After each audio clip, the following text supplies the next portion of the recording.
اللہ تعالیٰ سے ملاقات کی، یعنی آخرت کی، رب کے حضور کھڑے ہونے کی۔ فمن کان یرجو لقاء ربہ، جو شخص بھی امید رکھتا ہے، یقین رکھتا ہے، عقیدہ رکھتا ہے کہ اپنے رب سے ملاقات کرے گا، حساب دے گا، پھر رب فرماتا ہے کہ اسے چاہیے کہ فلیعمل عملا صالحا ولا یشرک بعبادت ربہ احدا۔ اسے چاہیے کہ وہ دو کام کرے۔ ایک کام تو یہ کہ وہ نیک اعمال کرے، کیا کرے؟ نیک اعمال کرے، اور دوسرا کام یہ کہ رب کی جو عبادت ہوتی ہے، رب کی جو اطاعت ہوتی ہے، اس کے اندر اس نے کسی کو شریک نہیں کرنا، کسی کو شریک نہیں کرنا۔ حضور سیدی شیخ عبدالقادر جیلانی علیہ رحمہ ارشاد فرماتے ہیں اسی آیت کے تناظر میں، آپ فرماتے ہیں کہ اخرج من نفسک وتنہا عنہا، کہ سب تیرے اندر رب کریم نے خیر و شر دونوں صورتیں رکھی ہیں۔ خیر کی بھی صلاحیت رکھی ہے، اچھا ارادہ کرنے کی بھی صلاحیت رکھی ہے، مثبت ارادہ کرنا، انٹینشن کی بھی صلاحیت رکھی ہے، برائی کی بھی صلاحیت رکھی ہے، برے ارادے کی بھی صلاحیت رکھی ہے۔ یہ خیر اور شر انسان کے نفس کے اندر ودیعت شدہ ہے، رکھا گیا ہے۔ آپ فرماتے ہیں کہ اخرج من نفسک وتنحا عنہا، اپنے نفس سے نکل جا اور اس سے دور ہو جا، ونعزل عن ملکک، اور جو کچھ بھی تیری ملکیت میں ہے اس کو تو چھوڑ دے۔ چھوڑنے کا مطلب نہیں ہے کسی کو دے دے، یہ سب ارادہ اور ذہن کا کام ہے۔ انسان کا عقیدہ یا اس کا ارادہ یا اس کی سوچ کس طرح ہونی چاہیے۔ آپ فرماتے ہیں کہ سلم الکل الی اللہ، جو کچھ بھی تیرے پاس ہے اس کو رب کے حوالے اس طرح کر، یعنی جو کچھ بھی انسان کے پاس ہوتا ہے اللہ کی دی ہوئی نعمت سمجھے۔ رب کے حوالے کرنے کا مطلب کیا ہے کہ اللہ تعالیٰ نے انسان کو جو کچھ بھی عطا کیا ہے، جسم کے اندر نعمتیں دی، جسم کے بعد میں نعمتیں دی، دین کی نعمت دی، مال اولاد کی نعمت دی، معاش کی نعمت دی، جو بھی رب کریم نے انسان کو نعمت دی ہے، ہر ایک کو اس کے حساب سے اللہ تعالیٰ نے جس طرح چاہا اس کو نعمت دی ہے۔ تو آپ فرماتے ہیں سلم الکل الی اللہ، وہ سب رب کے حوالے کر دے۔ رب کے حوالے کرنے کا مطلب کیا ہے کہ اس نعمت کو نعمت سمجھے، جس نے نعمت دی ہے اس کا شکریہ ادا کرے، اور اس نعمت کو اس نعمت کا استعمال کرے جس طرح اس نے اس کو استعمال کرنے کا حکم دیا ہے۔ نعمت انسان کے پاس ہی رہتی ہے، اس کا یہ مطلب نہیں کہ سب کچھ اللہ کے حوالے کرنے کا مطلب یہ نہیں کہ جنگل میں نکل جاؤ۔ اللہ تعالیٰ نے اگر مال کی نعمت دی، حلال طریقے سے تم کما رہے ہو تو حلال کاموں میں خرچ بھی کرو، حلال چیزوں پہ خرچ بھی کرو۔ اللہ تعالیٰ نے اولاد کی نعمت دی تو اللہ کا شکر بھی ادا کرو اور ان کی اچھی تربیت بھی کرو۔ اللہ تعالیٰ نے گھر دیا تو اس پر بھی اللہ کا شکر ادا کرو۔ اللہ تعالیٰ نے خاندان دیا، پوچھنے والے دیے، اچھے دوست دیے، احباب دیے، اسلام کی نعمت دی، دین کی نعمت دی، ان سب پر اللہ تعالیٰ کا شکر ادا کرو۔ صحت دی، اس پر بھی اللہ تعالیٰ کا شکر ادا کرو، کیونکہ رسول اللہ صلی اللہ علیہ وسلم نے ارشاد فرمایا نعمتانی مغبونانی کثیر، نعمتانی، دو نعمتیں ایسی ہیں کہ اکثر لوگ اس نعمت کی ناشکری کرتے ہیں اور اس کا صحیح استعمال نہیں کرتے۔ کہا وہ دو نعمتیں کون سی ہیں؟ دو نعمتیں کون سی ہیں؟ ایک صحت، الصحت والفراغ، ایک صحت اور دوسرا فرصت۔ نعمتانی مغبونانی کثیر من الناس، دو نعمتیں ایسی ہیں اللہ تعالیٰ کی جو ساری نعمتوں کا خلاصہ ہیں، اور اکثر لوگ اس نعمتوں میں گھاٹے کے سودے میں رہتے ہیں، خسارے میں رہتے ہیں۔ وہ نعمت کون سی ہے؟ ایک صحت مند جسم اور دوسرا وقت، فرصت۔ جوان آدمی کہتا ہے کل پر چھوڑ دیتا ہے، صحت مند بولتا ہے کل کروں گا، بیماری آ لیتی ہے، کوئی مصیبت آ جاتی ہے۔ رب نے جو وقت دیا، جس وقت انسان کو یہ سوچ آئے، انسان حال میں جیتا ہے، ماضی گزر گیا، مستقبل کا پتہ نہیں، انسان حال میں جیتا ہے، حال ہی اس کا سب کچھ ہے۔ انسان کا جو پریزنٹ مومنٹ ہوتا ہے، حال جو ہوتا ہے وہی ماضی بنتا ہے، اور وہی انسان کا مستقبل بھی کہلاتا ہے۔ وہی کیا کہلاتا ہے؟ ابھی جو وقت ہم گزار رہے ہیں یہ ماضی بن جائے گا، 10 منٹ بعد جو گزاریں گے وہ مستقبل بن جائے گا۔ سمجھنے کے اعتبار سے ماضی اور مستقبل بنے گا، لیکن ہمارے لیے وہ حال ہی ہے جو گزر رہا ہے، جو کیا ہو رہا ہے، گزر رہا ہے۔ تو دو نعمتیں کون سی ہیں؟ صحت والفراغ۔ تو آپ ارشاد فرماتے ہیں کہ سب کو رب کے حوالے کر، مطلب کیا کہ جو نعمت اللہ تعالیٰ نے دی ہے اس نعمت کو نعمت سمجھ۔ ابھی کہتے ہیں ہمیں کچھ بھی نہیں دیا، بزرگان دین فرماتے ہیں کہ تجھے کوئی کہے کہ اپنی اس آنکھ کو 1 کروڑ روپے کا دے دے، 1 کروڑ لے لے، 2 آنکھیں دے دے، 1 آنکھ دے دے، کیا تم میں سے کوئی دے گا؟ نہیں دے گا۔ 1 ہاتھ بیچو گے 1 کروڑ کا؟ نہیں بیچو گے۔ پاؤں، گردے، جگر کوئی بندہ نہیں بیچتا۔ کیوں نہیں بیچتا؟ وہ اس وقت اسے احساس ہوتا ہے کہ پیسے تو لے لوں گا لیکن اندھا ہو کے کیا کروں گا، تو زیادہ محتاج ہو جاؤں گا۔ تو اللہ تعالیٰ نے انسان کو جو کچھ دیا ہے اس پر شکر ادا کرے، اس کا صحیح استعمال کرے۔ رب کا وعدہ ہے لَإِن شَكَرْتُمْ لَأَزِيدَنَّكُمْ وَلَئِن كَفَرْتُمْ إِنَّ عَذَابِي لَشَدِيدٌ۔ اگر تم شکریہ ادا کرتے ہو، شکر کرتے ہو، شکر نعمت پر ہوتا ہے، اللہ فرماتا ہے میں ضرور اس نعمت کو زیادہ کر دوں گا۔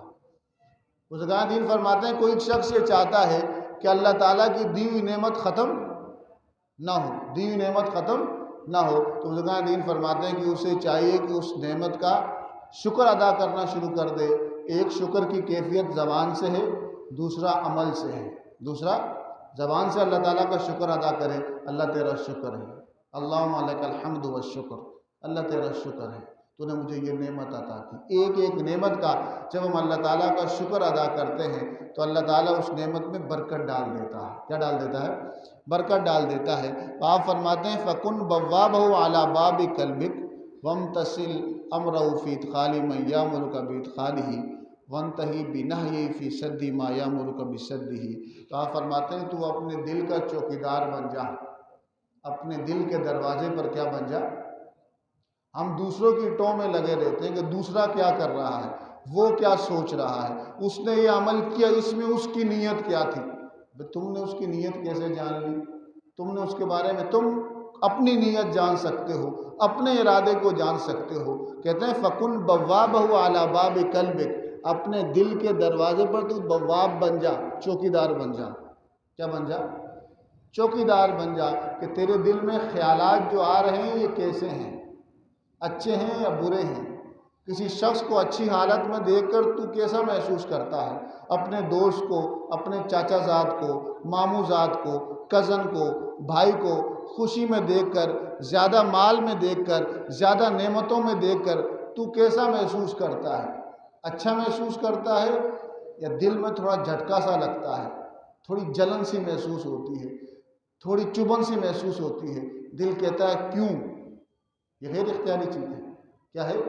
ایسا جیسے ہی ہو یہ حسد کا جذبہ ہے، فوراً استغفر اللہ پڑھے اور اس بندے کے لیے دعا کرے۔ کیا کرے؟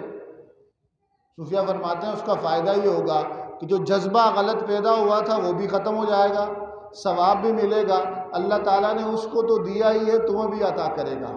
کیونکہ ایک حدیث میں آتا ہے کہ جب کوئی شخص کسی دوسرے بندے کے لیے ہاتھ اٹھاتا ہے، اس کے لیے دعا مانگتا ہے کہ اللہ تعالیٰ فلاں آدمی کو صحت دے، فلاں آدمی کو مال دے، یا میرے فلاں بھائی کو یہ دے، یہ دے، تو اللہ حضور فرماتے ہیں، ایک روایت کا مفہوم ہے کہ ایک فرشتہ مقرر ہوتا ہے، وہ کہتے ہیں اللہ تعالیٰ جو یہ اس کے لیے مانگ رہا ہے اس کو بھی عطا کر۔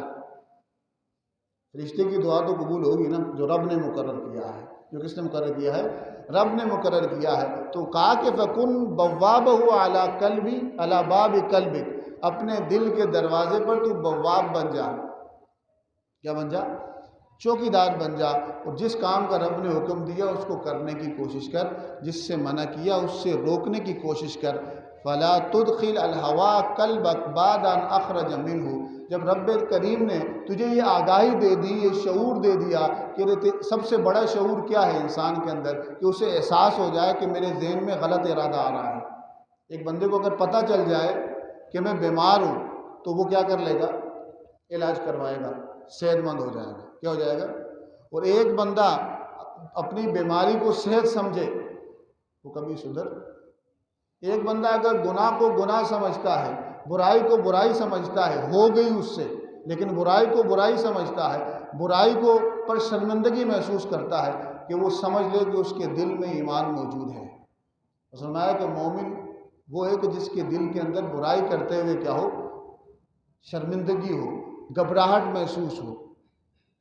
حضور مانا کہ حدیث ہے کہ اذا سرت کا حسناتک و ساعت کا سیئاتک فانت مومن، جب نیکی تیرے دل میں خوشی پیدا کر دے، خوشی تکبر والی نہیں، شکر والی، اس والی، مطلب کوئی کہے کہ میں نے نیکی کی اور ایک خوشی ہوتی ہے کہ تکبر والی، واہ واہ کی چاہت، شہرت، اس خوشی کی بات نہیں ہو رہی۔ اذا سرت کا حسناتک، جب تیری نیکی تیرے دل کے اندر خوشی ڈال دے، یعنی نیکی کرنے کے فوراً بعد تو اس کو رب کی توفیق سمجھے اور رب کا شکر ادا کرے۔ کیا کرے؟ رب کا، کسی کا کام آگے، کسی کا ساتھ تعاون کر لیا، کسی کو ضرورت تھی، مدد کی ضرورت تھی، اچھے مشورے کی ضرورت تھی، کوئی پریشان تھا، مصیبت میں تھے، اس کے کام آگے، اور تم پھر اس نے کہا کہ آپ میرے کام آئے، تو آپ نے کہا کہ رب کی توفیق سے اس رب کا شکریہ، اس رب نے مجھے توفیق دی کہ میں تیرے کام آیا، وہ اس رب کا شکریہ ادا کرتا ہوں۔ نہ احسان جتایا، نہ اس پر اترائے، نہ تکبر کیا۔ تو حضور نے فرمایا کہ نیکی جب تمہارے دل کو خوش کر دے اور برائی تمہارے دل کو غم زدہ کر دے، تو سمجھ لو کہ تمہارے اندر ایمان موجود ہے۔ کیا موجود ہے؟ ایمان موجود ہے۔ تو حضور سیدی شیخ عبدالقادر جیلانی ارشاد فرماتے ہیں کہ اپنے دل سے خواہشات کے نکالنے کا مطلب یہ کہ اخراج الہوائی من القلب بمخالفتہ و ترک متابعتی فی الاحوال کلہا۔ دل سے خواہشات نکالنے کا مطلب یہ ہے، یہ مطلب نہیں ہے کہ کوئی بیلچہ مار کے آپ کہیں سے کوئی چیز نکالیں گے۔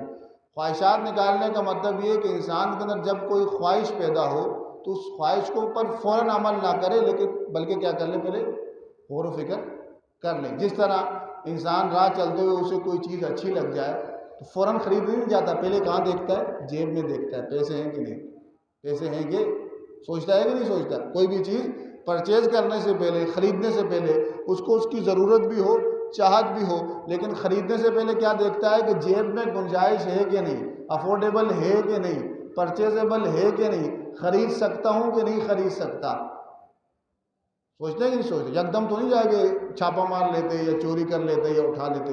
کوئی سنجیدہ آدمی، مہذب آدمی ایسی حرکت نہیں کرتا۔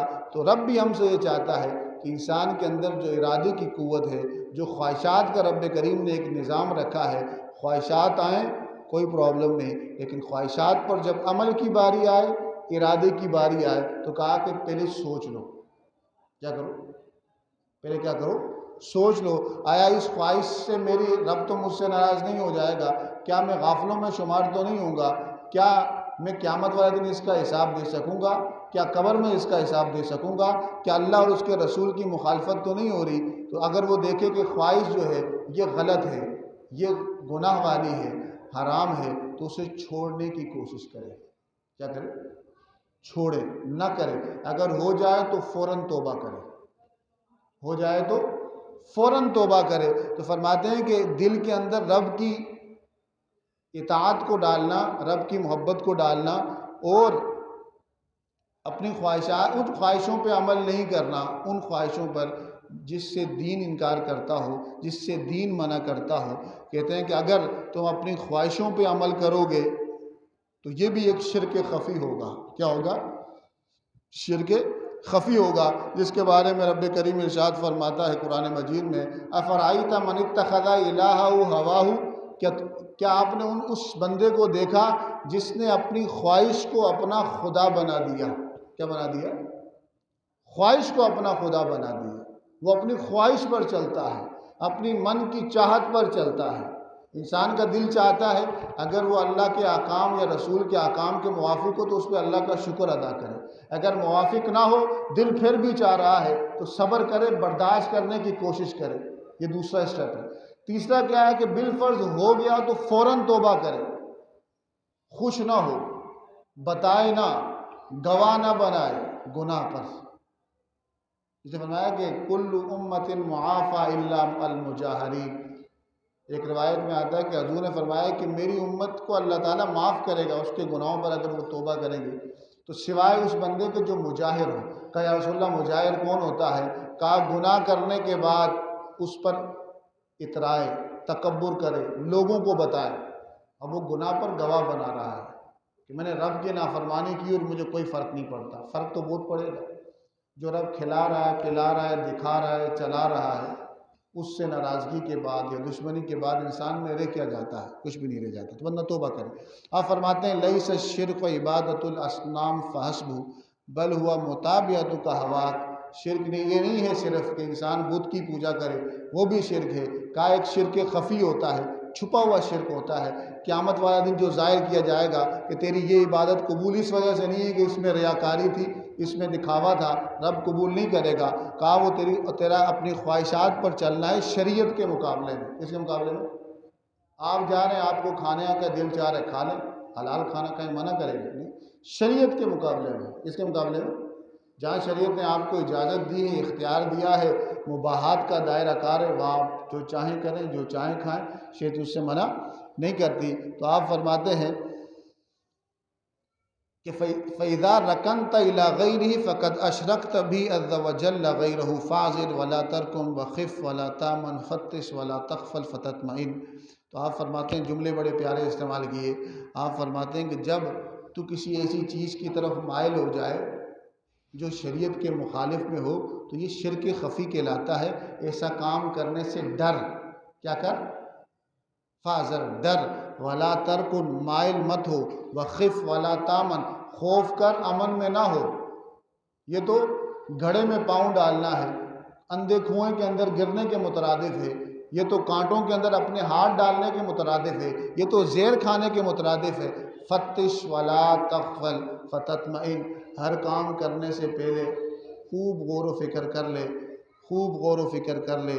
اور جو کچھ بھی رب کریم تجھے مقام عطا کرے، رب کریم، آج کل ہوتا کیا ہے، کسی کو ایک خواب آ جائے، وہ سچا ہو جائے، وہ سب کو بتانا شروع ہو جاتا ہے. میں نے خواب دیکھا تھا، وہ سچا ہو جاتا ہے.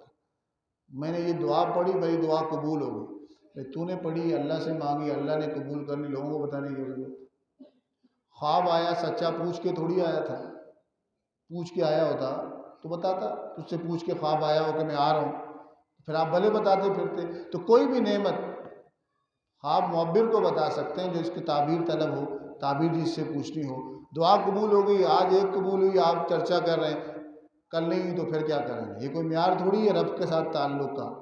ہمارا رب کے ساتھ تعلق شکر کا ہے کہ اللہ تو نے آنکھ دی، آنکھ سلامت رکھی، اس میں روشنی دی، اللہ تیرا شکر ہے.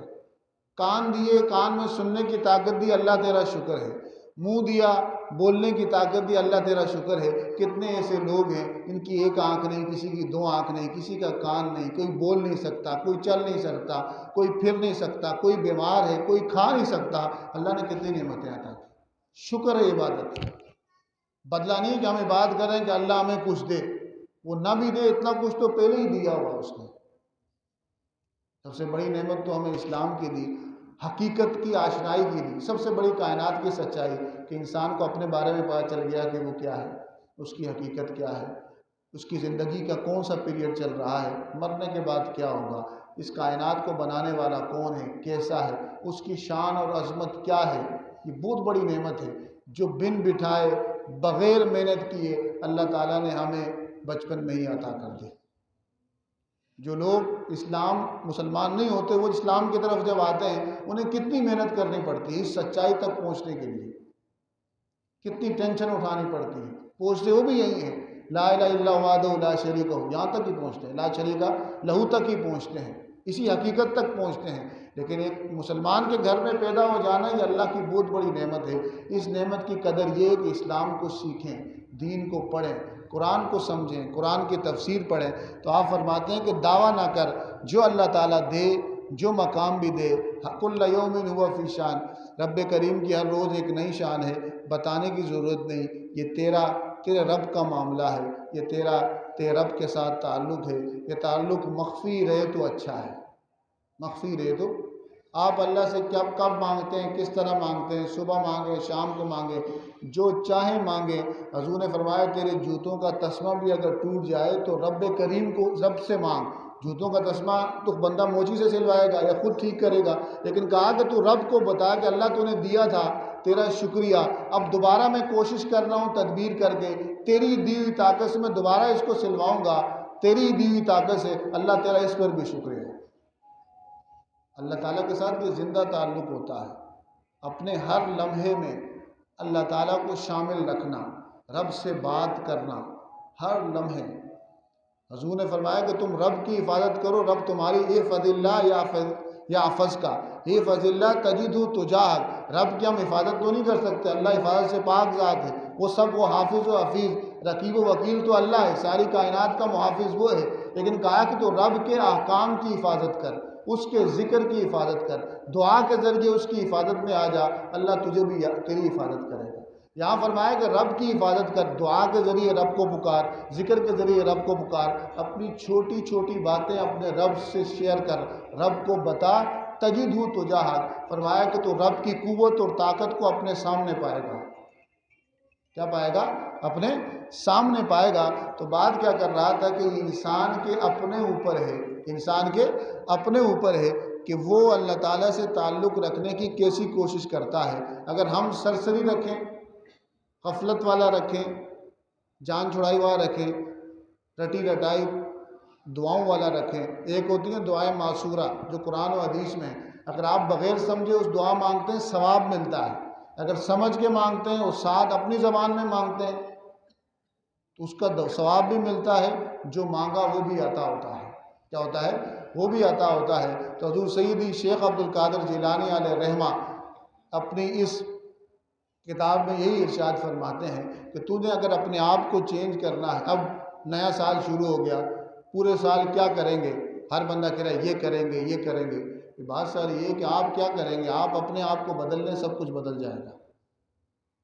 ہم نے یہ بھی کرنا ہے، یہ بھی کرنا ہے، جو پہلے کر چکے وہ کیا؟ بس اپنے آپ کے بارے میں سوچو کہ جو فرائض ہیں اس کی پابندی کریں، اپنے معاملات کو دیکھیں، جو غلطی کوتاہیاں ہوئی ہیں اس کو نہ دہرائیں، اور اپنے آپ کو بدلنے کی کوشش کریں۔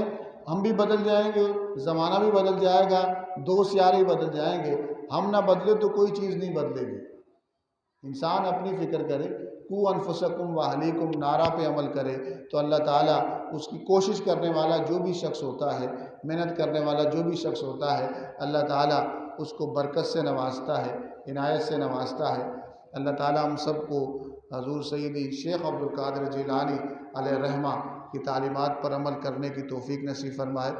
آج کا جو عرس مبارک ہے وہ ایک بزرگ ہمارے سلسلے کے قبلہ حضرت سید میر خطاب شاہ چشتی صابری تاجی رحمۃ اللہ تعالیٰ علیہ کے خاص مرید خاص تھے، حضرت خواجہ اسماعیل محمد وڈاچیا چشتی صابری تاجی رحمۃ اللہ تعالیٰ علیہ، بڑی باکردار، صاحب کردار، دیندار، تہجد کے پابند، ذکر و اذکار کے پابند، حضور قبلہ پیر صاحب علیہ رحمہ سے شدید ترین محبت کرنے والے، ان کے بتائے ہوئے طریقے پر دین کی نشر و اشاعت کرنے والے، تبلیغ دین میں کام کرنے والے، انتہائی مخلص اپنے مشن سے، اپنے دین سے، خاص کر حضور قبلہ سید پیر خطاب شاہ علیہ رحمہ نے جو ان کی ذمہ داری جہاں لگائی، جس انداز سے لگائی، بہت بڑے ہی آسن طریقوں سے انہوں نے پوری کی۔ ہم ان سے مشورہ کرتے، اچھے مشورے دیتے، دین کے کام پر، تصوف کے کام پر، روحانیت کے کام پر آپ نے بڑا کام کیا، لیکچر دیا کرتے تھے، بڑے ہی باکردار تھے، ملنسار تھے، مخلص تھے، اللہ والے تھے، ذاکر تھے، شاکر تھے، ذکر کرنے والے تھے، ہر حال میں رب کا شکر ادا کرنے والے تھے، صابر تھے، مصیبتوں پر صبر کرنے والے تھے، رب کریم کا ہر حال میں رب کریم کی ذات پر بھروسہ کرنے والے تھے، متوکل تھے، ساہلے تھے، خاشعون تھے، رب کی ذات سے ڈرنے والے تھے، رب کے غضب سے ڈرنے والے تھے، باکردار لوگ تھے۔ آج کا عرس ان کے اس کا اصالِ ثواب ان کو جائے گا۔